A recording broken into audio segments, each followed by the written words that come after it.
किसान साथियों राम राम। आशा और उम्मीद करता हूं कि आप सब ठीक ठाक होंगे। साथियों, फिर से आज सोमवार के दिन हम सोयाबीन के ऊपर चर्चा करने जा रहे हैं और ये चर्चा बेहद जरूरी है कि सोयाबीन के भाव जो मौके के ऊपर मिल रहे हैं वो बहुत घसीटे हुए और बहुत कम मिल रहे हैं, जिसके कारण किसानों को नुकसान हो रहा है। क्योंकि सोयाबीन की पल पल के अपडेट किसान तक पहुंचती रहे, किसान की आवाज़ को सरकार तक पहुंचाया जा सके, इसीलिए ये किसान हित में वीडियो बना बना करके बाजार की पल पल की जानकारी किसान तक पहुंचाने जाने का काम किया जा रहा है। आपसे विनय निवेदन प्रार्थना है कि आप इस आवाज़ को सरकार तक पहुंचाएं, बाजार में या अन्य एक एक किसान तक पहुंचाने का काम करें, ताकि उसे भी मौके के सोयाबीन भाव और फंडामेंटल का पता चल सके। मैं आपको बता देना चाहता हूं, मैं शुरू दिन से कह रहा हूं कि सोयाबीन की फसल कमज़ोर है, डिमांड अच्छी है और इसकी भरपाई विदेशों से सामान लाए के बिना नहीं हो सकती।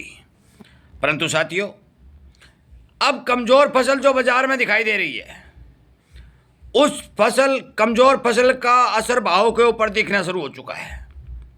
आप सभी को पता है कि सोयाबीन 10-20 रुपए बढ़त के साथ आगे बढ़ रही है। सोयाबीन की खड़ी भी 10-20 की तेजी के साथ आगे बढ़ रही है। दोनों ही चीज़ें बढ़ती हुई दिखाई दे रही है। मैं बता दूं कि बहुत पहले मैंने आपको यह बात बताई थी कि सरकार यदि एमएसपी पर खरीद करना शुरू कर देती है और फसल का सीजन निकल जाता है तो फिर डिमांड के हिसाब से सोयाबीन के किसानों को भाव ठीक मिलेंगे। साथियों, कुछ सरकारों ने सोयाबीन खरीद की योजना बनाई है, परंतु कुछ सरकारों ने भावांतर भरपाई देने का काम किया है। यदि भावांतर भी मिलता है तो भी सरसों के भाव 5300 जो 5300 रुपये के लगभग जो एमएसपी है वहाँ तक किसान को मिलेंगे। परंतु काफ़ी किसानों के ये प्रश्न आ रहे हैं, क्योंकि शाम को जो 7 बजे से लेकर के 8 बजे तक लाइव प्रोग्राम चलाया जा रहा है, उसमें किसान प्रश्न कर रहे हैं कि सोयाबीन में आगे तेजी रहेगी या फिर मंदी रहेगी। साथियों, 2026 का साल नोट कर लें। बेचना है बेचते, रखना है रख ले। मैं बेचने रख लें स्टॉक करने की बात नहीं कह रहा हूँ, मैं बता रहा हूँ अनुमानित जानकारी जो बाजार में लगातार घर करती आ रही है। सोयाबीन की खरीद कुछ स्टॉकिस्ट कर भी रहे हैं, क्योंकि उन्हें पता है कि आगे आने वाले समय में सोयाबीन के अंदर मंदी की कोई धारणा नहीं की जा सकती। कितनी तेजी बनेगी, यदि सही से सरकार ने कोई अड़ंगा फड़ंगा नहीं लगाया तो 5500 और 6000 रुपये के भाव सोयाबीन को के देखने को मिलेंगे। ये बात मैंने सरसों में भी एक बार शुरुआत में 2 फरवरी में बोली थी कि सरसों के अंदर मंदी नहीं होगी। 101% स्टिक बैठ गई और सरसों के भाव मेरे द्वारा जो बात बताई गई उसके हिसाब से ठीक तेजी की ओर, शुरुआत से तेजी की ओर चलते हुए दिखाई दे रहे हैं। यही धारणा मैंने फरवरी 2025 में बताई थी।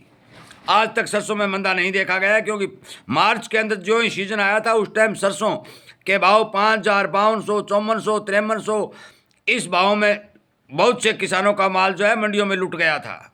और मैंने कहा था कि आप थोड़ा इंतजार करिए, आपको ठीक भाव मिलने की उम्मीद है, और वो उम्मीद सही और सटीक उतर गई। इसी तरह मैं सोयाबीन के किसानों को भी कहता हूँ कि कोई भी किसान, देखो होनी को कोई नहीं टाल सकता, पता नहीं क्या हो जाए वो मैं कुछ नहीं कह सकता, परंतु अनुमानित तौर पर मैं आपको बता देना चाहता हूँ कि 2026 के अंदर सोयाबीन के अंदर क्लियरिटी मंदी दिखाई नहीं दे रही है। सोयाबीन तेल हो चाहे सोयाबीन खड़ी हो चाहे सोयाबीन का दाना हो, मंदी के कोई दूर दूर तक समाचार नहीं है।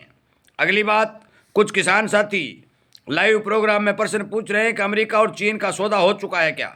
साथियों, चीन के अंदर भारी भरकम सोयाबीन तेल की डिमांड और सोयाबीन खड़ी और सोयाबीन की डिमांड है। ये वास्तव में सच्चाई है। चीन को कहीं न कहीं से खरीदना पड़ेगा। अभी तक वो जो 1 सप्ताह बाद मीटिंग करके साइन होकर के जो क्लियरिटी फैसला होना था वो लटका हुआ है, परंतु भारी भरकम जरूरत के चलते चीन को माल खरीदना पड़ेगा, और माल खरीदना पड़ेगा तो भाव को सहारा मिलेगा, क्योंकि अमेरिका में भी वो नहीं है बम्पर पैदावार है, पिछले साल के समान पैदावार के समाचार मिल रहे हैं और खपत दिनों दिन बढ़ती जा रही है। पैदावार दिनों दिन या तो सताई होती जा रही है या डिमेज होती जा रही है, पैदावार नहीं बढ़ रही है। एग्री के अंदर किसी भी देश में दुनिया के संपूर्ण देश ये ताकत लगाए बैठे हैं कि ज़्यादा से ज़्यादा पैदावार हो, परंतु पैदावार नहीं बढ़ रही है, पैदावार घट रही है और डिमांड बढ़ रही है। ये एक 101% सच्चाई है। अगली बात, बाहर से सामान आता क्यों है भाई? आप ये सोचेंगे कि पैदावार घट रही है तो फिर बाहरी देश बेच क्या रहे? साथियों, बाहरी देशों के पास क्षेत्रफल और बड़े रकबे वाले किसान हैं। उन देशों की जनसंख्या बहुत कम है, उनके पास सरप्लस माल होता है, तब उस सरप्लस माल को वो देश बाहर जैसे ज़्यादा जनसंख्या वाले देशों को बेच रहे हैं, जिसके कारण हमारे देश में वो माल लगातार आ रहा है। प्रोडक्शन कुछ देशों का बढ़ा है, परंतु कुछ देशों का भारी भरकम घटा भी है। ओवरऑल जो पूरी धरती की बात करें, पूरे विश्व की बात करें, तो किसी भी जिन्स का प्रोडक्शन नहीं बढ़ा है। चाहे वो कितने ही वैज्ञानिक तौर पर खेती की जाए, चाहे कितने ही प्रोडक्शन वाले बीज ले जाए, परंतु प्रकृति की मार हर देश को पड़ी है। बाढ़, गर्मी, ज़्यादा सर्दी, इन सब कारणों से जो वातावरण में परिवर्तन देखा गया है और वातावरण के अनुकूल ये बीज पैदावार नहीं दे रहे हैं, ये सबसे बड़ा कारण बाहर कर निकल के आया है कि जलवायु परिवर्तन का असर पूरी दुनिया में, पूरे विश्व पर देखा गया है। और जलवायु परिवर्तन के असर से अनाज का उत्पादन, मौसम की स्टेबलता, मौसम की अनुकूलता न होने के कारण तमाम देशों के अंदर प्रोडक्शन बढ़ने के कहीं समाचार नहीं। आपने सुना भी होगा भी ऑस्ट्रेलिया के अंदर भारी भरकम ओले गिरे हैं, फसल खराब हुई हैं। ये सारी एरिया वाइज, क्षेत्रफल वाइज, कुछ एरिया में नुकसान हुआ, कुछ में नहीं हुआ। हर देश में यही कहानी चल रही है। मैं बता देना चाहता हूँ कि सोयाबीन का भविष्य मजबूत है। आगे आने वाले समय में ठीक भाव किसान को मिलने की उम्मीद है, परंतु उसके साथ में एक आपसे भी निवेदन प्रार्थना करता हूँ कि किसान ने मंडी में ज़्यादा तौल का एक वीडियो भी बनाया था, उसने शेयर भी किया था। इसी तरह साथियों, जितने भी किसान मेरा ये वीडियो सुन रहे हैं, किसान हित में काम करते हुए इस वीडियो को ज़्यादा से ज़्यादा अधिकारियों और सरकार तक पहुंचाने की कोशिश करें, हर किसान तक पहुंचाने की कोशिश करें कि बाज़ार के अंदर माल की बिक्री करते समय तौल में, भाव में, नमी में, मशीनों द्वारा जो काम किया जा रहा है उसमें कहीं गड़बड़ी का शिकार किसान को न बनाया जाए और सुनिश्चित और स्वस्थ तरीके से किसान का माल खरीदा जाए। इन्हीं बातों के साथ इस वीडियो को विराम देता हूँ।